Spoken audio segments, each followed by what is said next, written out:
රණසිංහ. ඉතින් අද අපිට තියෙන ටාස්ක් එක තමයි යූසර් ප්‍රොෆයිල් එකේ අප්ඩේට් ප්‍රොසෙස් එක ඩෙවලොප් කරන එක.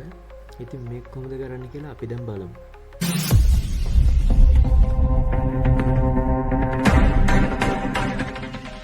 යූසර් ප්‍රොෆයිල් එක අප්ඩේට් කරද්දී යූසර්ගේ ප්‍රොෆයිල් පිච් එක වගේම යූසර්ගේ ඩීටේල්ස් ටිකත් අප්ඩේට් කරන්න පුළුවන්. ඉතින් යූසර්ගේ ප්‍රොෆයිල් පිච් එක අප්ලෝඩ් කරන change profile image කියන ෆන්ක්ෂන් එකෙන් අපි දැන් බලමු මොකක්ද මේ ෆන්ක්ෂන් එක කියලා.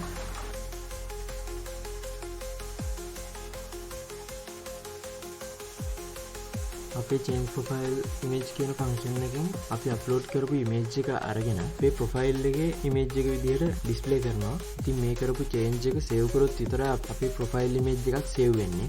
ඉතින් update my profile කියන බටන් එකෙන් call කරන්න update profile කියන ෆන්ක්ෂන් එකට. අපි දැන් ඒක බලමු.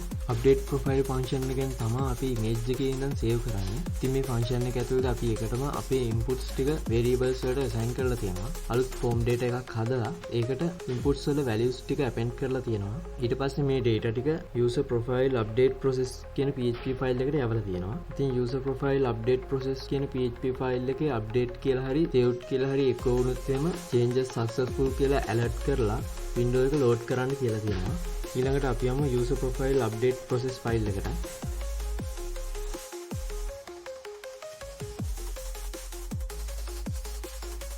ඉතින් මේ ෆයිල් එකේදී අපි එකටම අපේ section එක start කරලා තියෙනවා. ඊට පස්සේ DB connection එක include කරලා තියෙනවා. ඊට පස්සේ session එකෙන් user ගේ email එක අරගෙන තියෙනවා.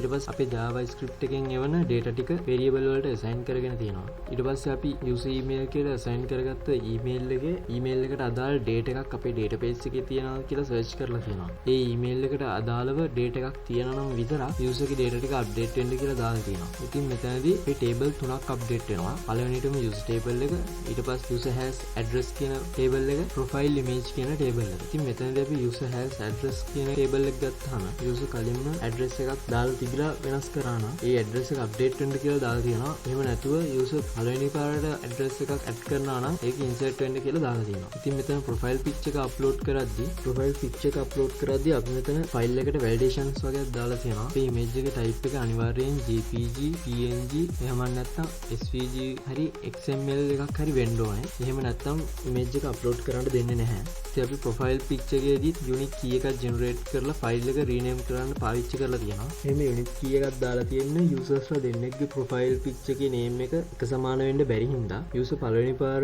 ප්‍රොෆයිල් පිච් එකක් අප්ලෝඩ් කරනවා නම් කෙලින්ම අප්ලෝඩ් වෙලා database එකට insert වෙන්න කියලා දාලා තියෙනවා. ඉතින් දෙවෙනි පාරට වගේ යූසර් ප්‍රොෆයිල් image එකක් add කරනවා නම් update වෙන්න කියලා තමයි දාලා තියෙන්නේ. හරි දැන් අපි අපේ යූසර් ප්‍රොෆයිල් එකේ demonstration එකක් බලමු.